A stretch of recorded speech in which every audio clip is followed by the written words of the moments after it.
Bismillahirrahmanirrahim. Alhamdulillahi rabbil alamin. Wa bihi nasta'in ala umur dunya waddin. Nastaghfiruhu wa nastahdihi wa natubu ilaihi wa natawakkalu alaihi. Wa na'udzu bihi min shururi anfusina wa min sayyiati a'malina. Man yahdihillahu fala mudilla lahu wa huwal muhtad. Wa man yudlil fala tajid lahu waliyan murshidan wa la hadiya lahu.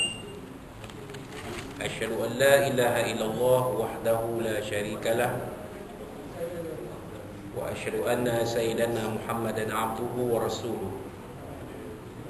Allahumma shalli wa sallim wa barik ala hadzal nabiyil karim Sayyidina wa habibina wa syafi'ina wa zuhrina wa maulana Muhammadil Mustafa wa ala alihi wa sahbihi wa man da'a bida'watihi wa tamassaka bi sunnatihi wa jahada fi sabilillahi ila yaumiddin. Rabbi shrah li sadri wa yassir li amri wahlul 'uqdatam min lisani yafqahu qawli. Subhanaka la ilma lana illa ma 'allamtana innaka antal alimul hakim. Wa la hawla wa la quwwata illa billahil azim. Allahumma iftah 'alaina hikmataka wanshur 'alaina min khazaini rahmatika ya arhamar rahimin. Allahumma arinal haqqa haqqan warzuqna ittiba'ah wa arinal batila batilan warzuqna ijtinabah. Qala Allah subhanahu wa ta'ala fi kitabil aziz, a'udzu billahi minasy syaithanir rajim. Wa rattilil qur'ana tartila. Surahul azim. Wa qala nabiyuna sayyidina Muhammad sallallahu alaihi wasallam, khairukum man ta'allama al-qur'ana wa 'allamahu, aw kama qala Rasulullah sallallahu alaihi wasallam. Tuan-tuan, puan-puan, muslimin muslimat yang sekalian rahimakumullah. Assalamualaikum warahmatullahi wabarakatuh. Amma ba'd. Alhamdulillah, thumma alhamdulillah. Marilah dalam kesempatan ini, pada tengah hari ini 26 Rabiul Awal 1442 Hijriah, bersamaan 12 November 2020, kita panjatkan segala puji dan syukur kepada Allah Subhanahu wa taala, kita telah sama-sama menunaikan solat fardu zuhur berjemaah dipimpin oleh tuan imam kita Al-Fadhil Ustaz Ashraf Khalid bin Fazil hafizahullah taala. Ya, terima kasih diucapkan kepada Al-Fadhil Ustaz yang mengimamkan sembahyang solat zuhur berjemaah sebentar tadi. Dan seperti mana yang tuan-tuan puan-puan sedia maklumi, sekarang ni berada di dalam tempoh perintah kawalan pergerakan bersyarat, di mana beberapa perkara diperketatkan sepanjang tempoh PKPB ini yang dijangka akan berjalan sehingga 6 Disember akan datang, insya-Allah. Jadi antara perkara-perkara yang kita terpaksa tangguhkan di dalam IPK Perak ini ialah antaranya pelaksanaan solat duha berjemaah, solat duha atau solat hajat mingguan berjemaah. Kita terpaksa tangguhkan dahulu untuk ketika ini. Jadi kalau tuan-tuan nak buat sembahyang duha juga, seperti mana yang sebahagian kita buat, bukan saja pada pagi Jumaat tapi pada setiap hari, pada hampir setiap hari, itu tidak menjadi halangan kepada tuan-tuan dan puan-puan sekalian. Dan juga program-program yang dirancang, program-program pihak Bakal Jips IPK kita ini, untuk yang dirancang untuk diadakan dalam tempoh terdekat ni, terpaksa juga ditangguhkan. Antaranya program penguasaan Al-Quran, LDP bacaan doa dan LDP Imam Bilal paksa kita tangguhkan, dan juga program-program yang berkaitan yang kita mampu adakan pun hanya kuliah Zuhur sahaja. Itu pun dalam tempoh PKPB ni kita hanya akan adakan sekali sahaja, iaitu setiap hari Khamis. Jadi ini adalah kuliah yang kita adakan seperti mana norma sebelum ini untuk kali yang akhir. Jadi minggu depan kuliah Zuhur hanya pada hari Khamis sahaja. Hari Selasa tak ada. Hari Khamis sahaja. Jadi untuk hari ini kita akan teruskan kupasan buku Formula Huruf Al-Quran oleh Imam Ibnu Al-Jazari rahimahullah ta'ala. Kita sampai kepada kupasan matan-matan yang akhir dalam syair yang dikarang oleh Al-Imam Ibnu Al-Jazari rahimahullah ta'ala. Pada matan yang ke-25 dan 26. 25 kita ada huraikan sedikit, disambung oleh Imam Ibnu Al-Jazari rahimahullah taala. Wal inhirafu suhiha fil lami war ra'i. Apa dia tuan-tuan? Satu lagi sifat huruf, huruf yang berasingan yang tiada lawannya, iaitu sifat inhiraf. Jadi sifat inhiraf ini ada dua saja hurufnya, iaitu huruf lam dan huruf ra. Apa maksud definisi inhiraf? Dari segi bahasanya ialah lencongan. Manakala dalam istilah ilmu tajwid definisinya, takrifnya, pengertiannya ialah ujung lidah melencong atau cenderung dari satu makhraj ke makhraj yang lain. Kenapa jadi begitu? Sebab ada manusia yang sukar menyebut dua huruf ini atau salah satunya. Contohnya bangsa Cina, dia tak boleh sebut ra, dia sebut lam. Disebut lam. Benda yang berbunyi ra, rumah jadi lumah. Dia ra jadi lam. Ada bangsa yang huruf lam jadi huruf ra. Contohnya bangsa Jepun, potong kepala jadi kepara. Dan kalau kita tengok mereka berbahasa Melayu pun, mereka ada sedikit kesukaran menyebut huruf lam ataupun huruf L. Dia akan ada bunyi, walaupun fasih macam mana pun, bunyi R tu akan ada sedikit sebanyak.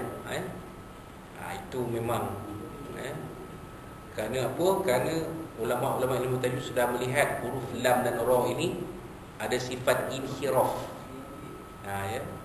Dia boleh nak sebut lam jadi ra, nak sebut ra jadi lam. Itu maksud dia. Baik. Kemudian disambung lagi pada matan yang ke-26, wa bi takriri ju'il. Antaranya lagi ialah takrir. Sifat takrir berlaku pada huruf ra sahaja. Apa makna takrir? Dari segi bahasa ialah getaran. Segi istilah ilmu tajwid, getaran pada hujung lidah semasa menyebut huruf ra. Kan ra, nampak? Dia ada getaran. Rabb. Inna contohnya falyabudu rabba. Ada getaran rabba. Alhamdulillahi rabbil. Rabbil. Rabbi. Jadi sebutan kena betul, Rabbi. Ra, ri, ru. Tak, ada orang dia tak dapat sebut, dia sukar menyebut ra, dia sebut jadi ra. Ada ke? Jadi Rabbi. Sebenarnya bukan Rabbi, Rabbi. Bangsa yang paling tepat sebutan huruf ra-nya ialah bangsa Jawa. Kita tengok bangsa Jawa sebut ra. Tepat ya. Ra dia tepat. Bangsa Jawa terketar-ketar. Nampak? Dia kalau sebut mesti.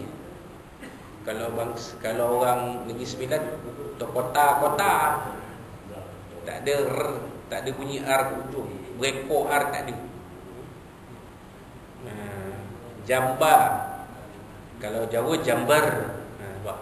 Dia ada bunyi dia. Atau bangsa Jawa, bangsa Jawa. Jadi ada takrir sifat huruf ra tu ada. Kita dengar bunyi ra tu jelas. Kerana sifat dia ada getaran. Isambar lam. Jadi bila dimasukkan dalam Al-Quran, sebutannya tepat. Inna falyabudu rabb alhamdulillahi rabbil. Wallahu a'lam. Kemudian seterusnya walid tafashshi asyinu. Walid tafashshi asyinu. Seterusnya tafashshi. Huruf tafashshi hanya berlaku pada huruf shin. Apa makna tafashshi? Dari segi bahasa berhamburan. Segi istilah ilmu tajwid, semburan suara yang kuat ketika menyebut huruf shin. Ash. Kadang-kadang kita sebut huruf shin tu kadang-kadang terkeluar ini buat. Terkeluar ini tu. Sebab semburan tu ada. Semburan tu. Sebab dalam bahasa Arab, dalam tajwid, ilmu tajwid, semburan itu dinamakan sebagai tafashshi. Tafashshi. Kemudian yang akhir sekali ialah dalam matan ini dadan ustutil. Ustutil ataupun istitalah. Manakala yang terakhir dalam perbahasan ini ialah istitalah. Huruf istitalah hanya satu saja, iaitu huruf dad. Maksud bahasanya ialah istitalah ialah memanjang. Dalam ilmu tajwid, istilah istitalah itu bermakna makhraj yang memanjang ketika menyebut huruf dad. Ba wala ba. Huruf hijaiyah paling sukar disebut ialah huruf dad. Nabi SAW pernah bersabda, sesungguhnya yang paling fasih menyebut huruf dad ialah aku, kata Nabi SAW. Dia orang Arab pun sebut dalam huruf dad itu pun kadang-kadang tidak 100%. Tidak 100%. Baik. Jadi ada tambahan di sini. Sebagaimana yang kita ketahui daripada rangkap puisi ini bahawa sifat-sifat huruf Al-Quran yang tidak memiliki lawan itu ialah safir, qalqalah, lin, inhiraf, takrir, tafashshi dan istitalah. Namun begitu terdapat penambahan dua sifat lain dalam kategori ini. Ini sifat huruf yang tak ada lawan, yang tidak ada pasangan lawan, itu ialah gunnah dan khafa. Apa makna gunnah? Segi maksud bahasanya ialah dengung, gunnah. Dari segi tajwidnya, gunnah itu bermaksud suara sengau yang keluar dari pangkal hidung semasa menyebut huruf gunnah, terutamanya apabila huruf ini berada dalam keadaan sukun, iaitu huruf mim dan huruf nun. Inna, amma, dia ada dengung. Inna, dia tak boleh inna. Bila ada sabtu dia ada dengung, ada gunnah dia.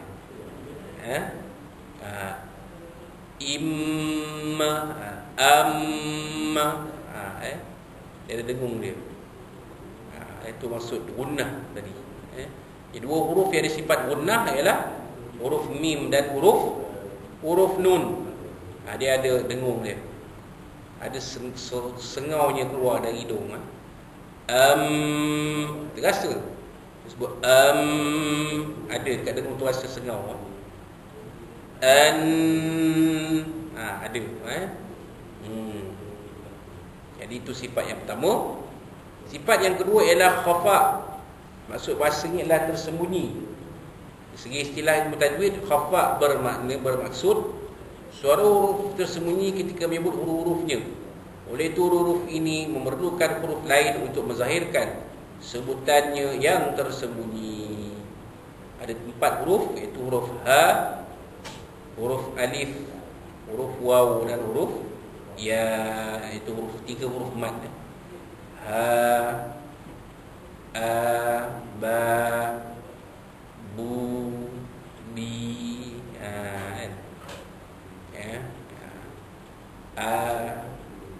u, i. Kalau kita letakkan huruf sebelumnya, begitulah bunyinya. Ta, tu, ti.